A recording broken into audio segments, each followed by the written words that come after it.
Debate గురుమూర్తి గారితో మాట్లాడదాం. గురుమూర్తి గారు, వెంకటేశ్వర గారు మాట్లాడుతూ ఇప్పుడు శ్రీనివాసులు రెడ్డి గారు మాట్లాడినా, సోమిరెడ్డి గారు మాట్లాడినా, పిఠాపురం వర్మ గారు మాట్లాడినా, ఎవరు మాట్లాడినా సరే అవి వాళ్ళ వ్యక్తిగత అభిప్రాయాలు మాత్రమే. దీనికి పార్టీకి, కూటమి ప్రభుత్వానికి ఎలాంటి సంబంధం లేదు. ఎవరు ఎన్ని రకాలుగా అయినా మాట్లాడొచ్చు, ఊహించుకోవచ్చు, ఇంకా ఎక్కువ కూడా ఊహించుకోవచ్చు అని చెప్తున్నారు.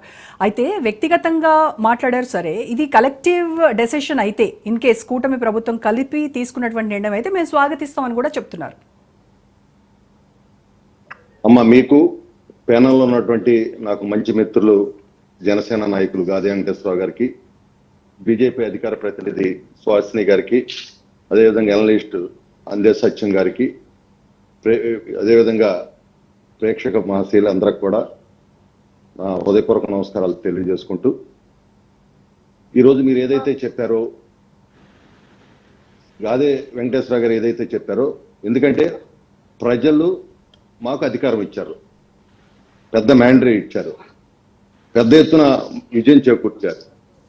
ఆ తర్వాత కూటమి, ఎన్డీఏ కూటమి ఏదైతే ఉందో కూర్చొని ఎవరికి ఏ పదవి ఇవ్వాలనేది ఒక నిర్ణయం తీసుకున్నారు. తర్వాత నిన్న జరిగినటువంటి పరిణామం ఏదైతే ఉందో, ఇప్పటికే మాకు హైకమాండ్ ఈ విషయం మీద మాట్లాడొద్దని చెప్పి చెప్పడం జరిగింది. ఎందుకంటే గాదే వెంకటేశ్వర గారు చెప్పినట్టుగా కూటమి తీసుకున్న నిర్ణయాలను మేము స్వాగతిస్తాం.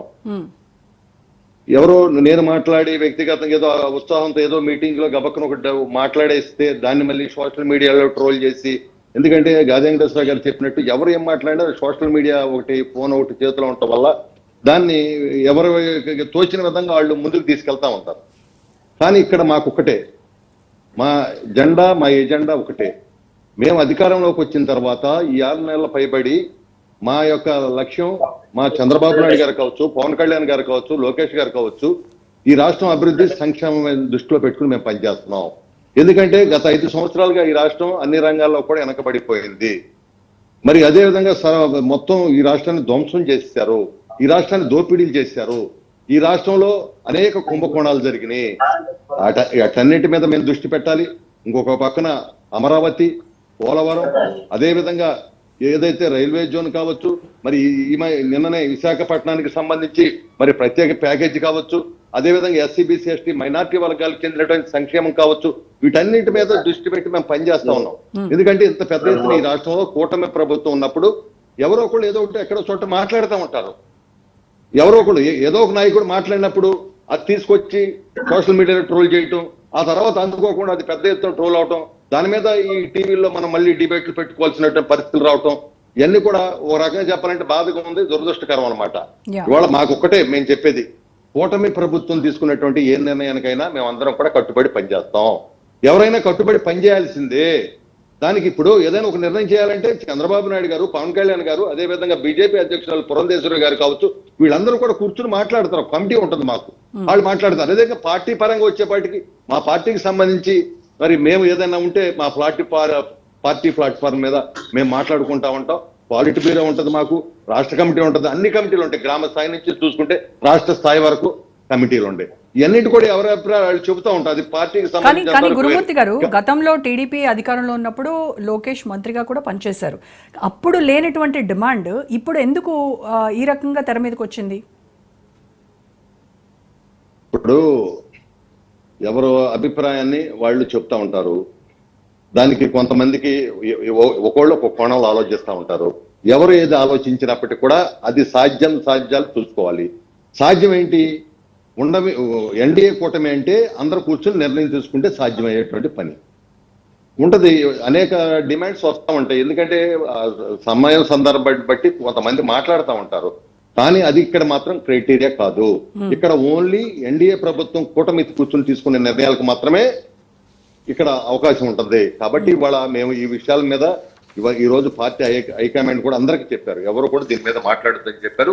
నేను కూడా ఇంతకు మించి ఎక్కువగా మాట్లాడినమ్మా. ఎందుకంటే మాకు ఇవాళ అసలు ఇది మాకు సమస్యే కాదు. గాదే వెంకటేశ్వర గారు చెప్పినట్టు మేము ఆయన 2-3 సార్లు మధ్యలో మాట్లాడుకున్నాం. మేము ఎప్పుడు కూడా డెవలప్మెంట్ లేకపోతే ఏం కార్యక్రమాలు ఎట్లా ముందుకు వెళ్ళాలి ఏంటి అలా ఆలోచించారు తప్పితే అసలు మా మధ్యన ఎప్పుడు కూడా మేమందరం బ్రహ్మాండంగా ఉంటున్నాం. లోకేష్ బాబు గారు, పవన్ కళ్యాణ్ గారు, చంద్రబాబు నాయుడు గారు నిన్న మేము అక్కడ ఎన్ఐటిఏ మీటింగ్కి వెళ్ళినప్పుడు అక్కడ కూడా చాలా చక్కగా వాళ్ళందరూ కలిసిమెలిసి చక్కగా మాట్లాడకుండా నవ్వుకున్నారు. అందరూ బ్రహ్మాండంగా ఉంది. ఒకే బాటకి వెళ్తున్నారు.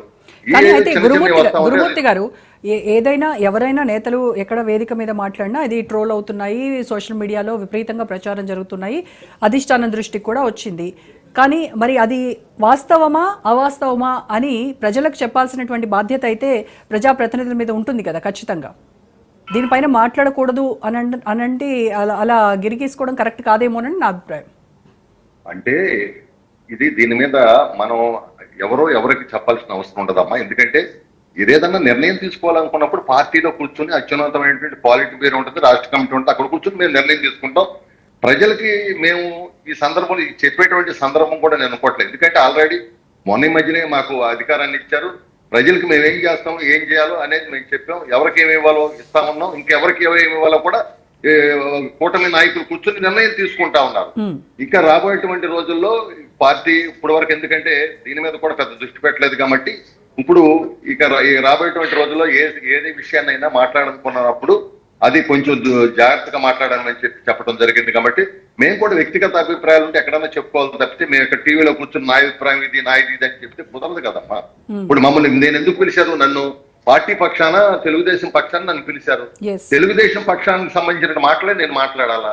నా వ్యక్తిగత అభిప్రాయాలకు విలువే ఉంటుంది. నేను బయట కూర్చొని ఎన్నో మాట్లాడుకుంటాను, దానికి విలువ ఉండదు. కానీ ఈ రోజు నేను ఇక్కడ కూర్చొని పార్టీ యొక్క లైన్ చెప్పినప్పుడు ఖచ్చితంగా అది ప్రజల పనిలోకి వెళ్ళింది. కాబట్టి ఈ రోజు ఒకటే, ఎన్డీఏ అనేది ఏది తీసుకున్నా ఉమ్మడి నిర్ణయం తీసుకుంటది. ఆ ఉమ్మడి నిర్ణయాలు మేము అమలు పరుస్తాం, వాటిని స్వాగతిస్తాం. ఇవాళ మాకు అభివృద్ధి సంక్షేమం ముఖ్యం. ఇదైతే సమస్య కాదు. ఇది మేము అసలు దీని గురించి పెద్దగా కూడా ఆలోచించాలని అనుకుంటాం.